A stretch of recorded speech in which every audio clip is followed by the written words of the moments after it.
Good morning, students. Hope you all are well. In the last video, I have given you homework complete to complete 3 questions from the exercise. Hope you all have done that. We will be discussing it today. Before that, let us read the chapter from page number 13. Open page number 13 in your book. There is a note box, yellow colored box, where the different formulas are given to calculate the area of regularly shaped objects. You have to learn all these formulas. So there's an interesting fact given in your book in which it is said that a painter who is going to paint your room always first assesses the area of your room. The assessing of the area will help him to understand that how much area has to be painted and how much paint is required to paint that area. Then only then he will give you an estimate that how much paint you should buy to get your walls painted. Next topic is mass and volume. See, mass and volume, they do not have any direct relations. Different substances, they have different, they might have same volume, but their mass can be different. The same way, the different substances might have same mass, but their volume can be different. Let's take an example of a box, of two boxes. One is made up of iron and the other one is made up of plastic. So the iron one will be heavier than the plastic one, though they have same sizes, same volume, but their mass will be different. If we take two balls of same mass, suppose one is made up of iron and the other one is made up of plastic, then the volume of the plastic ball will be more as compared to the volume of the iron ball. They have same masses, but their volume will be different. So that is why it is said that mass and volume, they are not having a direct relation. So it can be said that mass and volume are not having a relation. So same masses can have different volumes and different volumes can have same volumes can have different masses. There's an activity given on your book to help you understand more, to find relation, if any, between mass and volume. So this activity will tell you that whether there is any relation between the mass and the volume. So let us see if there is any relation between the mass and volume. Now the procedure: place iron box in one pan and plastic box of same size in other pan of the simple beam balance. The size is same. Iron box and the plastic box have the same size. When you place it on a beam balance, it is observed that the pan having iron box lowers. It means that the box which is made up of iron is heavier.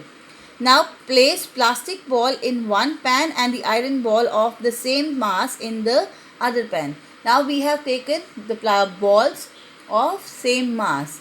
Here they have same mass. It means that the level of the pan will remain the same. But you can see here iron ball is very small, whereas the plastic ball is a bigger ball. The sizes are not same. They have same mass, but their size is not same. So from this activity we can say that mass and volume, they are not related to each other. It is not necessary that if the masses are same, volume will be same, or if the volume are same, mass will be same. So the next topic is density. The density of a substance is given by mass per unit volume of the substance. Mass divided by volume will give you the density of the substance. Suppose m is the mass of a cube having each side equal to 1 meter, then the volume of this cube is unit volume, that is 1 cubic meter. In this case, the density of this cube will become mass, that is m kg per meter cube. In case a substance has mass m and volume v, then the density is given by density is equals to mass over volume. That is d is equals to m over v. Next is units of density. Let us use the above formula, that is density is equals to mass over volume.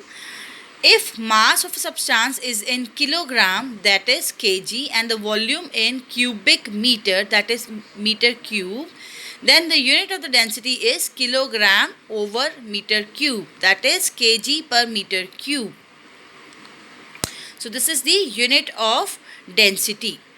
The density of different substances is given in this table on page number 14. Go through this table once. Next is density of a substance remains same even if size or shape of the substance is changed. It is a special property of a substance which depends upon the nature of material. So for the same material, whatever shape it is, whatever size it is, the density will remain the same. For example, for iron ball and iron sheet, the density of iron will remain the same. It will not change. Next, mass of 1 centimeter cube of water is 1 gram. So density of water is 1 gram per centimeter cube at 4 degree temperature of Celsius. So the mass of 1 centimeter cube of water is 1 gram. So the density of water will become 1 gram per centimeter cube at 4 degree temperature. Density of matter changes with change in temperature. Density changes when there is a change in temperature, because with the increase in temperature, with the rise in temperature, the volume changes, and because of the change of the volume, the density also changes. That's why the density changes with the change in temperature.